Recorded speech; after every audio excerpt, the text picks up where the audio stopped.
gotta wait for the next book does, next book, well, that's just too damn bad. Anyway, we had the Airnets Windless, and now we've got the Olympian Affair, book 2, and Jimmy's here.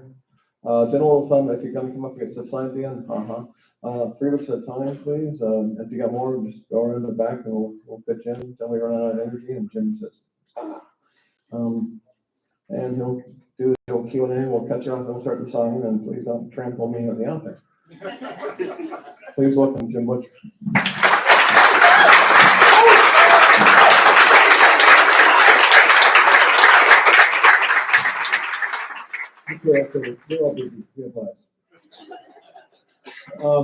So I don't usually do reading or really give speeches unless I'm doing a how-to on writing or something like that. It's kind of the only thing I feel qualified to talk about. But I'm happy to answer questions, but for it to work, somebody has to ask a question. So somebody needs to be brave and go first. All right, sir, you're the man. I just wanted to ask.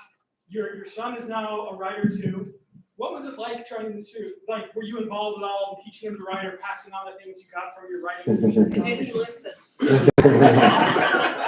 So he graduated high school and he decided he wanted to write. And so he went off to KU because they have a pretty good science fiction program there.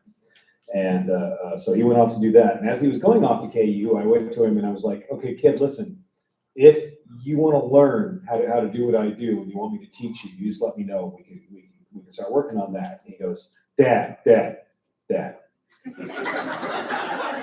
I know you kind of have a thing, maybe we should let the professionals do that. Okay, son. All right, we can do that. And so he went off to school for 3.5 years of college. And then he comes back to me and he says, I've been looking at my teachers. I said, oh yeah? He says, yeah, I think if they could do what you do, they would do what you do, because they seem miserable. I said, oh, well, there might be some truth to that. I don't know. And he says, well, I would like to learn. I'm like, okay, son. So we started getting together, and we made a deal where I would teach him writing, and he was my trainer for weightlifting. And so he would come over 3 days a week, and we would go weightlift, and then we would get some pho, and we would sit down and watch TV, and we would talk about the writing. And so I started him on Babylon 5, which I made him watch when he was a teenager, and which he remembered as cool. But then, once we started working with all the different tools of writing craft, and he started seeing how well it was built, he was like, ooh, that's really cool. I'm like, yeah, exactly. This is a great place to learn.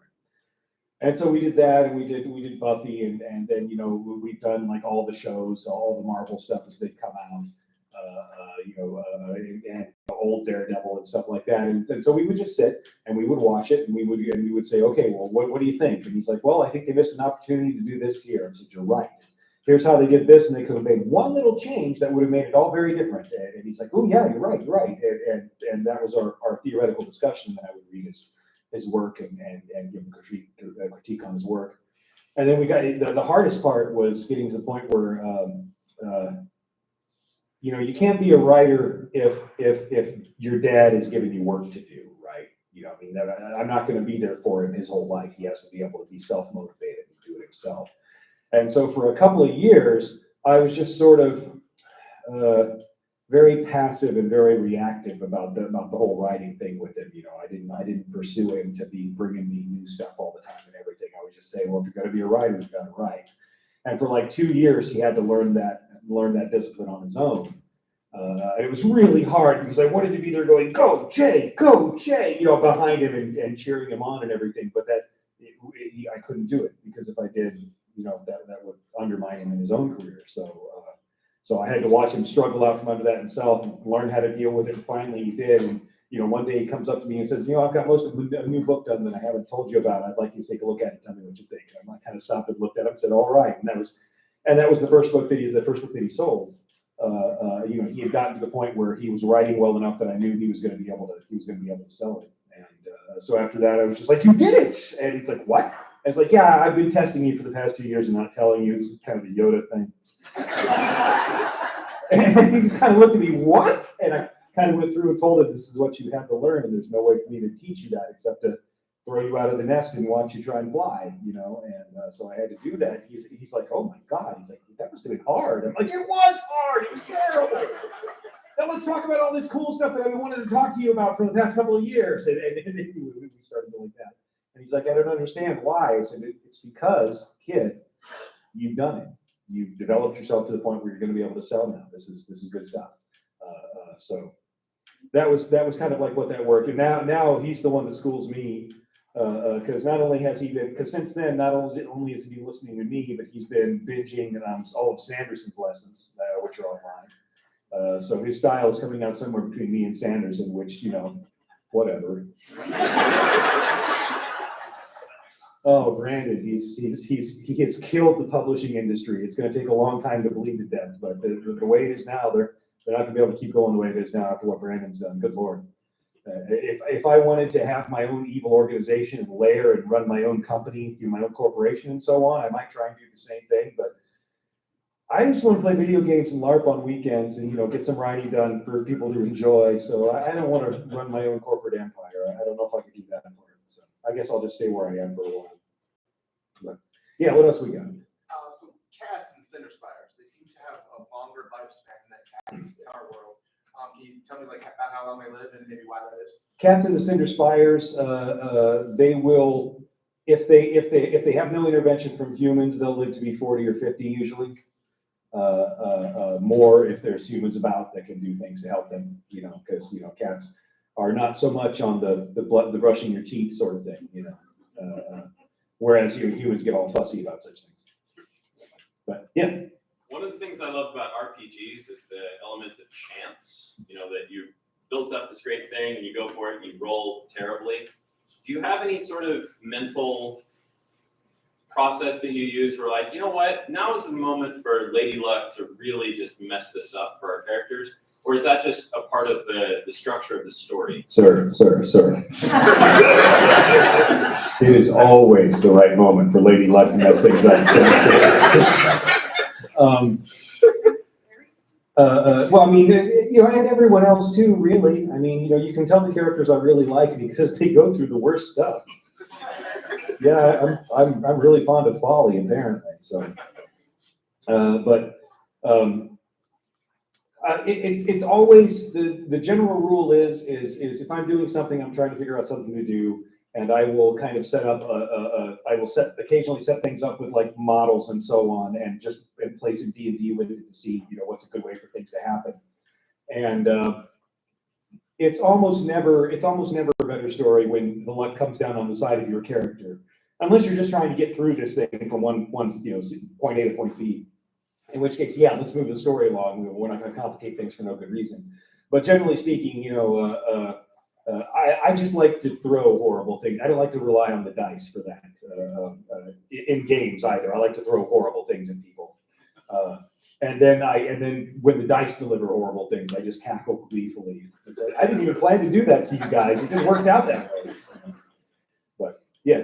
Continuing on horrible things to characters, how do you as an author decide when characters die, like need to die? Because I'm sure that we've all mourned a number of characters from your books.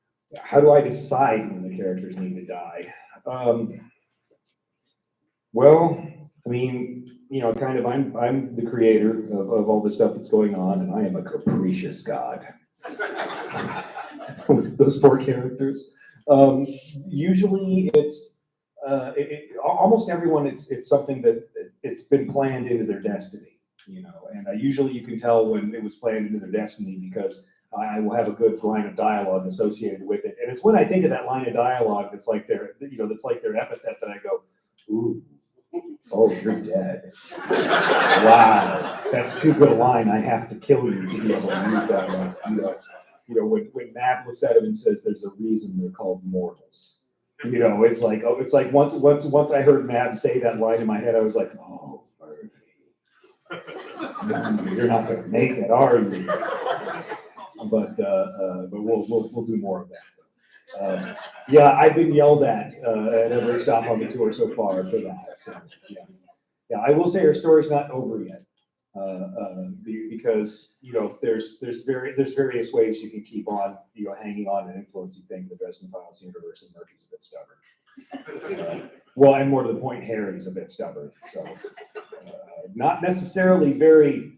He's not necessarily the psychologically healthiest of people, unfortunately. So I'm sort of dealing with that right now, and I'm trying to balance out. Well, how much of this is it's going to be true to the character, and how much of it is just going to be depressing to the reader? Because I gotta hit that balance. So there's a lot of throwing other stuff in with the book I'm doing right now. I'm working on the next Dresden book right now. I'm thank you. It's about 30% of the way done, and I anticipate finishing it by end of the year this year. So I'd be working on it right now, but I'm here with you guys. Yes, sir. I've really enjoyed the different perspectives that you have in some of your shorts, where it's the perspective of various characters. Do you see that expanding potentially in the future with other characters? He says he really likes getting the perspective of other characters in the short stories, and do I plan on expanding that in the future? And no, I didn't plan on it in the first place with all these extra short stories. I mean, this is the way it works. Okay, this is going to tell you all about me as a professional. I'll be somewhere and somebody come up to me and say, I've got this idea for an anthology, and they give me this cool idea, and then they say, do you want to join in? And I'm like, that's a fantastic idea. Yeah, I do. And then and they say, great, and we shake hands, and I get all pumped about it because I've got an idea for a short story now. And then I go home and look at my calendar, and it's like, Jim, why did you? You got to start saying no to people occasionally. So I thought that with briefcases we were going to be done with the anthology, but then I accidentally said yes to some more. So it looks like I'm going to have to do a third anthology, which means I need to get enough stories for a third anthology put together. So I'll be doing that. And plus I'm also going to be releasing a novella with every novel, which I'm going to release independently because I need more money. There's not nearly as many paperbacks selling these days, so that means I need more content, and I can just produce that, on my own and sort of turn it out and it'll be cool. But yeah, right here. In imagining the world of the Cinder Spires, what are the spires on? What holds them up? Okay, imagining the worlds of the Cinder Spires, what are the spires on? What holds them up? Yeah. Yeah, it's a material that we don't have access to because we haven't got that far yet. I suspect there's probably some carbon nanotechnology built into it, but it would be the way I would understand it. But yeah, the spire stone is kind of its own thing, and it's this smart material that does a bunch of different stuff. Which we haven't really gotten into yet. Cinder Spires is actually a science fiction novel. It's just disguised as steampunk. Then again, I thought that about Alara too. So, but yeah, right here. Speaking of Alara, are we going to hear from Tavi again? Are we going to hear from Tavi and Alara again? I don't have any specific plans to do it. I could. There's a couple places I could go back, because the first one was humans versus Zerg. And so I could go back and write when the Protoss show up, because that seems obvious. But I think where I would go back is I would want to write about the next class of the Cursori, because that'll be like the first Marat cursor, the first Kingdom cursor. We'll have Aaron there, sort of frantically trying to, make things happen with these kids who don't really fit in with any kind of orderly structure at all, because Tavi encouraged that when he told them to set it up. And then, Fidelis would be in the background doing old man Bruce Wayne stuff, and that would be a whole lot of fun. So I may go back to that, but I've also got like all these other ideas that I want to write. I want to write my science fiction, which is Men in Black meets X-Men on the moon. I want to write my fantasy Incredibles story, which is set in sort of the idea of the way that magic works in that world is that art is power, and so. Whether it's music or visual art or sculpture or anything like that, it taps into the magic when you do it. And so everybody who's really, really dangerous is like an artist. And I thought I thought that just handing power to artists was the most terrifying thing I'd ever thought. It's like, here, you've got a bunch of extra power, go. Yeah, that'll work out. Here in the hat. You said you like playing video games. How about making one of your properties into a video game? Well, I mean, yeah, but I don't want to, make a video game. So I kind of have to wait for a company to do that. And, video game companies they're very persnickety. I've had several people interested in doing a Dresden Files property in a video game. And the best one that I've seen so far is it was some sort of augmented reality thing that was kind of a Pokemon Go thing about 3 years before Pokemon Go. So, that would be cool and all to do something like that. But hopefully, I mean, what I really want is I want an MMORPG. I want a City of Heroes-esque RPG, where you get people together to do stuff. But we'll see what happens. And we'll see if the TV show deal I've got gets anywhere. We might get more attention from the video game industry. We'll see. Because I mean, there's a TV thing happening right now. Don't get excited. There's always one happening. And it's all the rule in Hollywood is it's all talk until the check is clear. Just getting the check is not sufficient. So, Based on what? Which based on Dresden. There's somebody who likes the idea of kind of using the same vibe as True Detective on the Dresden Files, and we've talked about which part it would only be like some of the really high point books. So there would be some story that would be abbreviated, but it would be a lot of fun. And the real problem is that I heard him going, okay, well, if there is a show, I'm going to be editing the writing room. And that's how that's going to work. And, I'm going to be a writer and an executive producer and collect a check for all three. So, but I decided I can't just sit by and do nothing. Because that didn't work out so well the last time I did that. So I'm going to have to have an influence on the show, but I can't do that in good conscience without also working really hard at it. So I'm essentially signing myself up to just work myself to death in my 50s. But we'll see if that happens, and that might work out. Yeah, back here. Okay, so in Maggie's perspective in Zoo Days, I noticed that when she's talking about Dresden, she calls him Dad. But she specifically mentioned Harry for Harry Carpenter. But when she's down in the basement, she talks about how the TV gets fuzzy when Molly or Harry are around. Am I reading too much into that, or is there something going there? Look, I wrote what I wrote. You can draw what you want out of it. Understand that a lot of things that I write, I don't think about it when I'm writing it. It's just that my subconscious goes, this fits here, put that. And I just go, all right, that's cool. Because I've learned to trust that guy because he apparently knew something, about what was up about writing stories. So generally speaking, that's worked out well. I like to trust my instincts and think to myself, that's not some weird irrational thing. That's a plan for later. I'll come back to it. Let's go back here at the back. Maggie, LaFay, and Leah, how did that bargain happen? Where did that come from? Well, I mean, what it really amounted to was that Harry's mom knew she wasn't long for the world. And she wanted to make sure there was a guardian there, and she got the most ferocious one she could find. And she also wanted her son prepared for a very hard world. And you don't really go to nice people to get your kid ready for that. You go to somebody who could flatten them.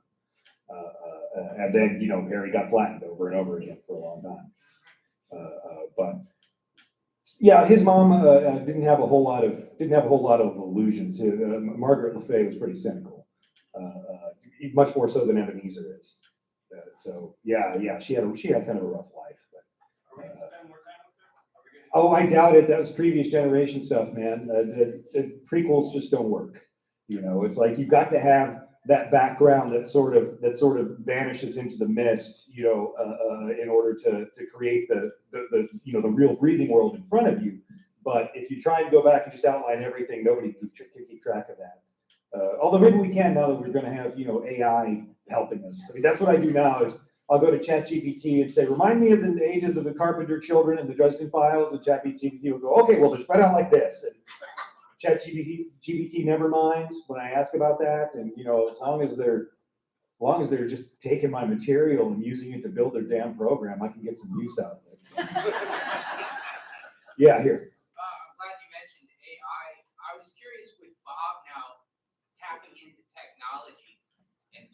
other entities being involved with advanced technology? Could we see the advancement of so-called AI in your stories in the future? Can we see the advancement of AI? I mean, that's what Bob is. I mean, he's an artificial intelligence. And it's what Benea is as well. Although she's just much more off the chain right now. I mean, there's her conversations are really. I mean, it's like having a conversation with a really bright 4-year-old. Because they're really good at putting things together, like a really bright, really articulate 4-year-old. They're great at putting things together, but because they've got no experience, they don't put them together the way that a regular person would. They're a little psychotic, for a while. I love that about children. You gotta have to kind of stop them and say, no, wait a minute. But right here. So I'm sure you have lots of source material, but what is like a guilty pleasure that people would not expect of you? Like, did you say, you know what, if I watch the Kardashians or some crazy thing like that just throw everybody off? That you wouldn't. I'm very disappointing in that way. I'm pretty much just vanilla nerd. Let me think. I have watched every season of Project Runway, and Tim Gunn is a treasure, people, a treasure.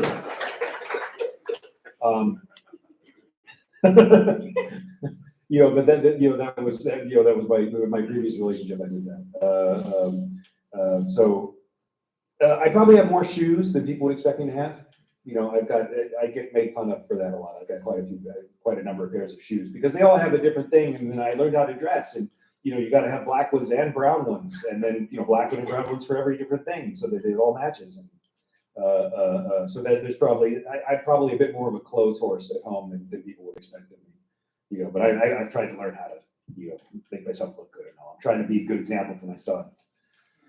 So this is what happens when you get the kids. They make you level up, because like, okay, I gotta start dressing well so I can help my son learn how to do that, so he can look professional and not just go everywhere in a gym tank top and sweatpants.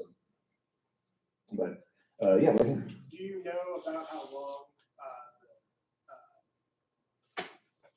Cinder Spires series is going to be? Cinder Spires is going to be 6 books, unless something really, really awesome occurs to me, in which case I guess it's going to be 9. But I think 6 is a good target number, because that'll finish it off, and I'll have another series under my belt, and then I can get started on something else. So which I'm really looking forward to. But at the very, very back. I'm curious, in regards to Graceland Cemetery, Dresden's resting spot. When you were researching that, did you look at a map? Did you have a rough idea of where that was located within the cemetery? Oh God, no, not at all. When I started researching all the Graceland Cemetery stuff, we didn't really have much of an internet yet. There was no Google Earth or Google Maps really to speak of, except for just like downtown Chicago. But even then, it was just the representative stuff. They hadn't filled it in with the pictures. That's where Demon Reach came from, by the way. When Google Earth did start get going, I scrolled out into the middle, just on a lark. I scrolled out into the middle of Lake Michigan looking for images of that, and there was just this one block in the middle of Lake Michigan that said no picture available, and I was like, they've got that entire lake except this one little thing. Okay, something's going in that margin. Here there be demons. I'm claiming that. That's where that came from. But yeah, I mean, when I got started, I was a poor college student, and after that, I was working an IT job and writing at the same time. I was working like all night IT and writing at the same time. And I didn't have the money to go look at Chicago with my own eyes. And eventually, it got to the point where digital cameras had started coming out. So I would talk to people who were fans who lived in Chicago, and I'd be like, I need to know what the east wall of Graceland Cemetery looks like. Can anybody help me? And I drive by it on my way to work this morning. I'll take a picture on my digital camera and send it to you. It's like, wow, the internet is so awesome. Now it's like, before I write a scene, I'll call up Google Earth and just go through at street level and look left and right, because I started writing a scene where, it was one of the ones with Butters on the skateboard. He was trying to get away from the Janasqua, and in my scene, the Janasqua kicks a car out in front of him, and Butters flips over the car, and then I stopped and I said, wait, go look at the Google Earth, do it right now before you do the thing with the parking lot at Wrigley Field again. And so I went and looked at Google Earth, and the first thing I noticed as I'm virtually driving down the street where the scene is taking place is there's giant no parking signs on either side of the road. I'm like, oh no. It's like, oh, wait a minute, look at these giant concrete planters though. I can have him kick one of those in the way instead, so that worked out. But yeah, that was also when, it was a couple years before that when Chicago, a guy comes up to me to signing in Chicago, and he says, hey, I want you to know I'm so-and-so, I've read your books, I like them, but I'm also a SWAT team commander, and I need to know who you talk to set up this hostage scene in this short story that you got set up on the roof of this building, because whoever it was you talked to, they knew everything they needed to know, and they did it all right, and we sort of like to keep track of people with that kind of knowledge. And I said, I just used Google Earth and applied Call of Duty knowledge to it. And the guy goes, oh God, I hate the internet. But yeah, there's some research stuff. Yeah, right here. Do you have any plans on doing more Marvel books? Do I have any plans to do any more Marvel books? They couldn't afford me. Yeah, I mean, they seriously, that's a gig that is for the younger writers that's coming out. Perhaps my son will get to do something like that. That would be fun for him. Yeah, Marvel, they want to pay you a flat rate and just have you write your stuff and go on. And I was very pleased to do that, when it was, I was new in my career, and they're like, do you want to write a Spider-Man? Yes, I want to write. You were going to say Spider-Man novel, right? And they're like, yes, that's what we're going to say. Yes, I want to do that. We did not do my bargaining position any good service in my reaction to that. But oh my God, I would love to help them write. Well, they've done Spider-Man fairly well, so far, but my God, I would love to have some way to advise them on some of the writing with the new stuff they're coming out with. It's like, we need to have, some basic character work done a lot better here, guys, Yeah, it's like there's a reason Storycraft exists the way it exists, and you can't really ignore it without paying a price. Well, hopefully that'll change over time. I have faith that perhaps it will, if only because they're losing so much money. Yes, sir. As a fellow IT guy, I get the whole idea about Harry making stuff break, keeps you in business. But how much of you is in Harry? How much of me is in Harry? Harry is in many ways the guy I like to think I would be if I had that kind of power. But I think I might be a giggling villain if I actually did. I mean, not like a dangerous planny villain, but one of the giggling ones where things just happened a lot, But generally speaking, yeah, I write him as, the whole idea was to make an every nerd wizard. And I'm like, I'm even 5'9" median height. I like to think of myself as an everyman nerd, which I certainly was when I started writing the series. I just blended into the crowd. And so for that, I draw a lot of the personal stuff from me for Harry. And certainly when he goes through rough things, I have to draw on my own experiences.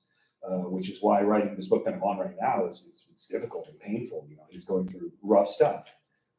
This next book is called 12 Months, and it's about, how do you get back up when life has knocked you down pretty hard, which it did to a whole bunch of us. And, I got to do the pandemic and a divorce at the same time. So I have plenty of material to draw on, and this is probably really more therapy for me than it is story for you, but bear with me, we'll get past it. And we'll get to mirror after that. At the very back here. I think the villains that you've written are really marvelous, and Nicodemus and the Blackened Denarius are some of my favorite villains. I'm just wondering if we'll ever get an origin story or a spin-off about them. I'd really like to see him again. Oh, okay. Well, I mean, you gotta wait. The Denarians show up kind of predictably, so you gotta wait for book 20 for that. Although they'll be much more involved in the big trilogy at the end as well. I can probably do a little bit of that. That might be a lot. That might be fun, actually. I know the Denarian project that I was thinking about was Larry Correa invited me to have them attack Cazador in the Monster Hunter series. Which I thought, wow, that would be cool. They would be worth so much puff. Oh my gosh. Yeah, for the other readers of the series, that's for you. But yeah, we haven't got to that. We haven't got to where they're going to show up in the next book yet. You know, but they'll be back in book 20. I like being predictable that way. I like to think of it as reliable more than predictable, but you know, it amounts to the same thing. Right over here, sir. So crystal and steampunk is a very interesting combination. I feel like world building is really hard to have everything consistent. Did you encounter any unusual angles to work through when doing the society and technology building? For the steampunk, humans kind of, okay, the question is, you know, I'm doing the crystal technology and steampunk together, and what, you know, what issues did I have to work through when I was building the society and stuff like that for steampunk. Humans react pretty predictably in a lot of ways. I mean, you know, you put us in a situation and we're gonna go be human, you know, no matter what it is or how dumb it is, we'll still do the most human thing available. So for the Cinder Spires, the great part was that existing inside these spires means that most humans, you know, they never really go more than a couple of miles from where they were born, you know, because they're living in these giant buildings. That each level, mostly they were going to have interactions with different societies that were on different levels of their own spire. And then I knew that what that meant was like, oh, okay, we're sort of reverting back to, you know, to previous human culture, where when you get to a different space, it's going to be very, very different from the one you just left. You know, just because of the isolation, and because people are going to, you know, they're going to do their own quirky little things, and so they're going to develop their own weird little societies and so on. So, so in the new book, in the one that's come out yesterday or today, we're off to Spire Olympia, which is a different spire than Spire Albion, but was also founded by Spire Albion. So Spire Olympia is very Yankee trader. It's the colonies. You know, that's where you're going when you get to Spire Olympia. So that it's very similar, but we start getting a picture of some of the other spires and getting a very different idea of, you know, what their society is like, because theirs is going to be a lot different. So I don't want to say any more about that. I'm going to spoil anything in the book, but yeah, right here. Are we ever going to see the Emerald Court of Vampires? Are we ever going to see the Emerald Court, the Jade Court? Jade Court. Yeah, the Jade Court. Sorry. Well, the thing about being nationalist isolationists is they mostly just stay right there. You know, they send people out, and we will see some of their agents. I don't know if we'll see anybody from the court itself, because they style themselves immortals and sort of above the world that's going on, and they've got a very intricate set of we don't interfere with things, you know, except within China itself. So I think we'll see some more agents of them. I don't know if we'll ever see one. You know, I mean, when they come for you, basically they'll just sit down in the building across from you and steal your breath from there, and you just sort of die. And they're extremely scary, but also, you know, they sort of have they have it balanced out by being, psychologically speaking, just very, very introverted. You know, for their own stuff. They're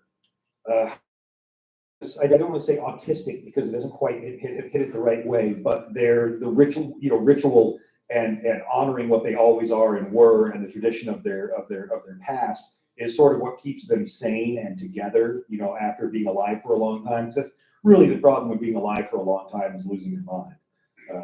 You know, so that's the issue with everybody who lives for a long time. If you don't stay grounded, eventually you lose it. And tradition is one of the ways to keep yourself, you know, to be able to know where you are. But over here. Okay, so in Full Days, you get, I'm pretty sure it's Odin telling Harry basically that there's possibly some sort of way for him to negate or get out of the fairy deal that he's made to become the Winter Knight. Are we going to see Harry actually go forth and try to weasel out of the Winter Knight gig? He's getting pushed so hard into Mab's corner right now. The question was, you know, it's been hinted to Harry that he can get out of the Winter Knight thing. Is he going to do that? And the problem is is that Harry's got the same issue with power that every human does, is that when you have it, you find some things to do with it, and then you sort of need it. And if you're a decent human being, at the very least, you use it to take care of and protect the people around you. And one of the things that Harry would have to contend with by walking away from being the Winter Knight is, one, Mab might take issue, maybe, which could be very awkward. And two, he would no longer have that power to be able to protect his daughter, or to be able to, to hold on to the territory that he's got now. And there's people who depend on him. So, can you put that down lightly? What is the, Harry's whole deal is that he wants to handle his power responsibly, and that doesn't always. Does that mean you have to hang on to it? Even if you don't want to, if you're going to be using it to protect people, I don't know. It's hard. It's thorny. I don't know what's going to happen. There's a lot that's going on between now and the end of the series. I don't know what's going to happen, and I'm really interested in finding out. So, but the only way I can do it is to, one key at a time. So, back here at the very back in the hat. Yeah, we've seen Bob with Kindler, and we've seen his personality. He's really evil. We've seen Bob with Butters, and he's really nerdy. And then we've seen Bob with Harry, and he's very interested in women. So I'm wondering, is Bob reflecting? Absolutely. Yeah. Bob kind of adheres to whoever it is who's in charge of him at the moment, so that he can be, the perfect assistant. That was the idea when he was created. Was that he would be able to, not just be your assistant, but be like actively on your side and vibing with you with whatever you were doing. So yeah, I mean, Bob got impressed on Dresden at 16. I'm in a relationship now, and so she's got kids, and one of them's a 14-year-old boy. Wow, I had forgotten. But yeah, I mean, just imagine that, but just put on, indelibly imprinted on the spirit. Here you go. This is going to be part of your personality for as long as you're around me. And yeah, poor Harry. I try and tone down Bob a little bit more these days, in deference to the audience. But yeah, I mean, Bob is just my worst 14-year-old impulses that are still rattling around in there somewhere, at least a ghost of them, somewhere. Yeah, Rick. Just a question about the length of the series. I know the peace talks and the battleground kind of were one thought and turned into 2 books. Does that mean there's an extra book at the end? Right now, what I think I need is I'm going to need about 22 of the case books to finish all the story that I want to do, and then the big old capstone trilogy at the end. But I'm going to need about 22 of the books like we've had so far to get there. The original plan was for 20. And 12 months, it was an unexpected story because I realized that I needed it to put it in there and to start, showing how things are going to be getting darker as the story world goes on. And then splitting Peace Talks or Battleground into 2 books. Actually, I think it was Peace Talks first. And then they said, Jim, we would like to do 2 books. I'm like, why would you like to do 2 books? Well, because it's the pandemic and it's going to cost us a whole lot extra to print a book this thick and this large.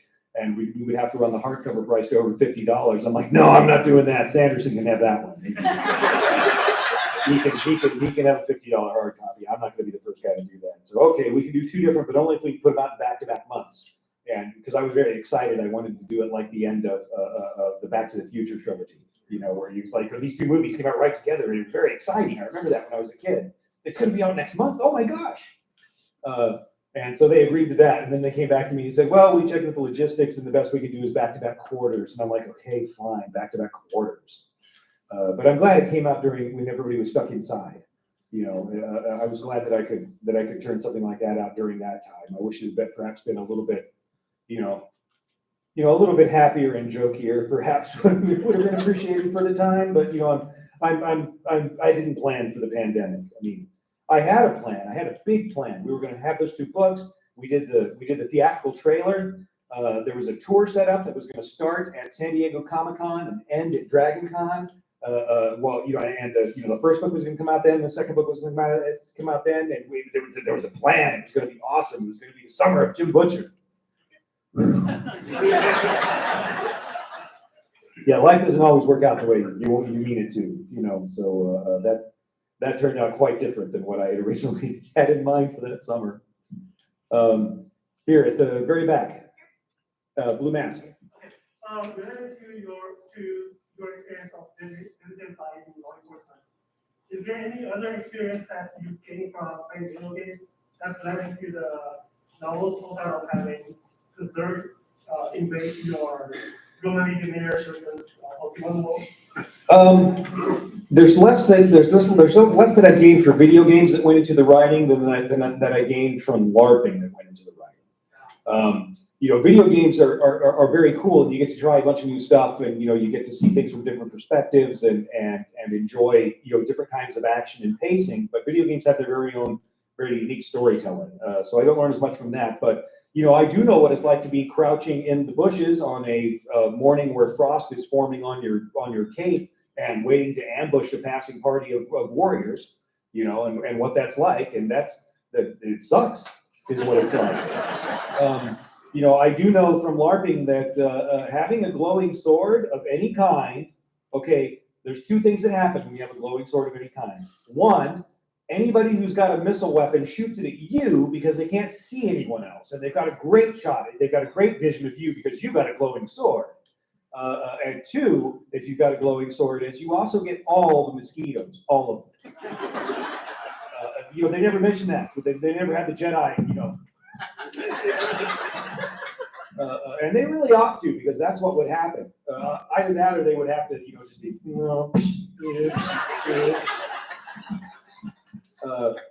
But I've learned some things from LARP. I've got one of my cool LARP stories with Jay in it.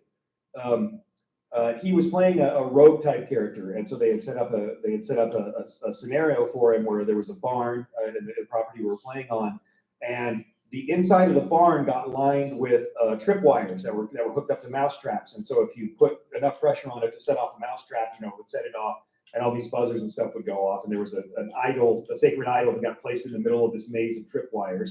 And then they closed the barn, and then they surrounded the barn with a dozen guards, whose mission it was to just kill my son upon sight, so that he wouldn't steal this thing.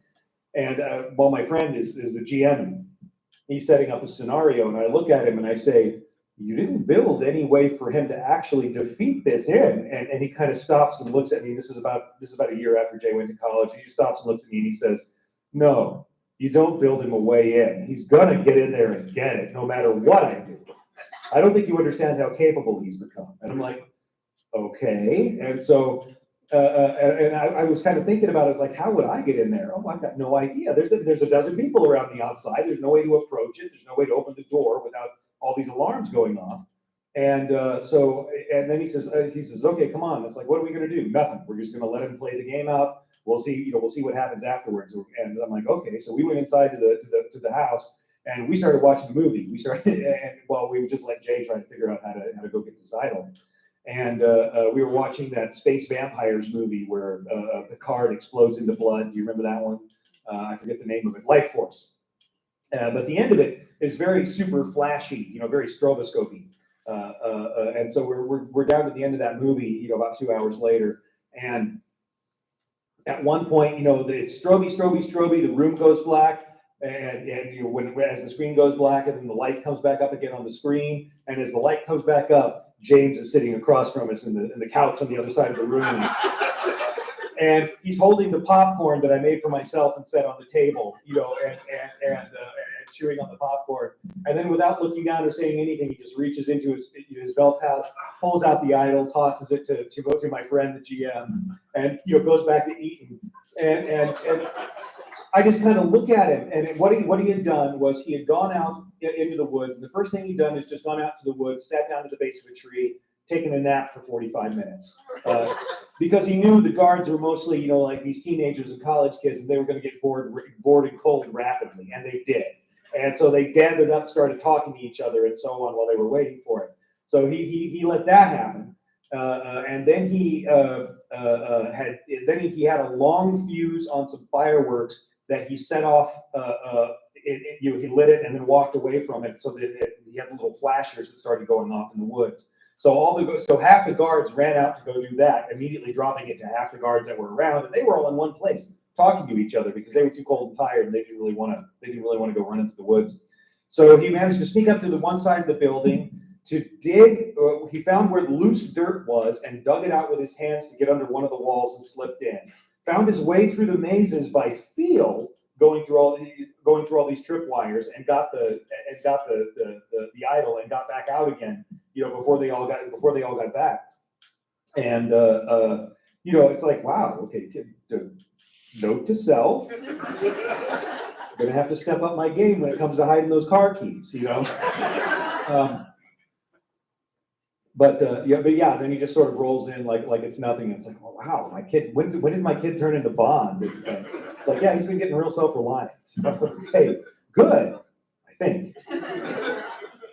But yeah. Do you have any opinions on the fact that Critical Role took your Hell's Bells and turned it into Bell's Hells? Did Critical Role do that? Yeah. Those bastards. I hope you're having fun. I don't have, when it comes to creative stuff, I don't have any competition. What I have is other people who have gathered an audience who might cross over with mine, and that's kind of the way I always think about it. I didn't know they did that. Let's see, who else had asked one here at the back? Regarding Mac, why are the Denarians so terrified of him? Why are the Denarians so terrified of Mac? Yeah. Like, I'm just going to tell you that? Well, it's because of this, obviously. No, you'll find that out in books, but not till the very end. I mean, I've told you who he is. It's right there in the book. You just have to be able to put pieces together with some lore, and you'll be fine. Baseball hat at the back. Thanks. I love a lot of your minor characters, especially when they kind of grow bigger. Pick your pick. I'm curious if we're going to spend more time either with Mother Winter or with Elaine. Are we going to spend more time with Mother Winter or with Elaine? Right. Yeah, Elaine's is not good. She's a bad penny. She'll always turn up. Mother Winter, we'll see a bit more of her, but again, those are like the epic forces in the book. I don't know if you guys have worked this out yet or not, but the mothers, the queens of fairy are Hecate. They're Hecate that broke herself into a bunch of different pieces so that she can keep getting the work done that she needs to get done. Yeah, she's the cleverest of the Titans, at least in the way I envision her in the Dresden Files world. Let's do one more question and then we'll get some stuff signed. Yeah, right here. How do you make all of your characters so distinct and unique and very real? It's one of the things I admire most about your writing is just how amazing the character work is. I'm wondering how you do that. I shut up and listened to my writing teacher when she started talking about how you write characters, and one of the things that she did was do character sheets for all the characters. And when I started the Dresden Files, I actually did Dungeons and Dragons character sheets for all the main characters. I've got like Harry's. It was the old sheets too, with the shield where you put your armor class. And when I rolled up Dresden, and I rolled him up, and I was relying on some random things to make things happen because I had no idea who was going to be at the time. But I rolled him out. I rolled up my wizard, and he had a 16 intelligence and an 18 constitution. And I'm like, you're going to get beat up a lot, aren't you? Yeah, you are. And his wisdom wasn't very high, so it's like, that works out well for all of us. But what you do is, there's a bit of craft to it and a bit of art to it. And the craft part is when you get these characters, and this is a psychological trick I'm going to tell you, inside writer stuff right here. So what you do is you pick a few words that you associate with that character, and then the only place you use those words is you try and only use those words when that character is around, when they come on the stage. So if I talk about a short, cute blonde, I'm talking about Murphy because those are the words that I associated with her over time. And if you can do that with just a couple of words, and those are the words that I've used for, and that's what I've done for all the characters, then that kind of cues you up subconsciously to this image that you created in your head that are attached to those words that are right there, and it makes the characters much more distinctive. So that's like one little craft trick. That's the way you do it. And then the other thing you do is you take care when you first bring a character on stage. You always want the character to show up and make an impression. You know, you never get a second chance to make a first impression. So when you're introducing a character, you try to have those characters show up and do something that is memorable, or at least very much in their idiom, so that you know who that character is. And then after that, that sort of helps. That not only helps the reader, that helps you as the writer, get cued into that character, and so it makes them. By the time you're like, okay, I've come up with the perfect characteristic entry. I've got my tags and my traits associated with this character. Maybe I give them a prop, so that will set them apart from other characters. So like if you're on X-Files and you talk about a cigarette, there's one person that you're referring to. Even though there might be other people on X-Files who smoked, there was one cigarette smoking man. And that was the thing that they gave to him that made him distinct, that made him stand out from everybody else. And you just do the same thing like that with like all the characters, with little things, and that really does a whole lot to not just make them stand out in the reader's mind, but in your mind too. And it helps then they start like talking to you and sharing their ambitions and things with you, and it's really annoying. All I really do for a living is write down the conversations of my imaginary friends. But thank you guys so much for spending some time with me tonight and for putting me up there.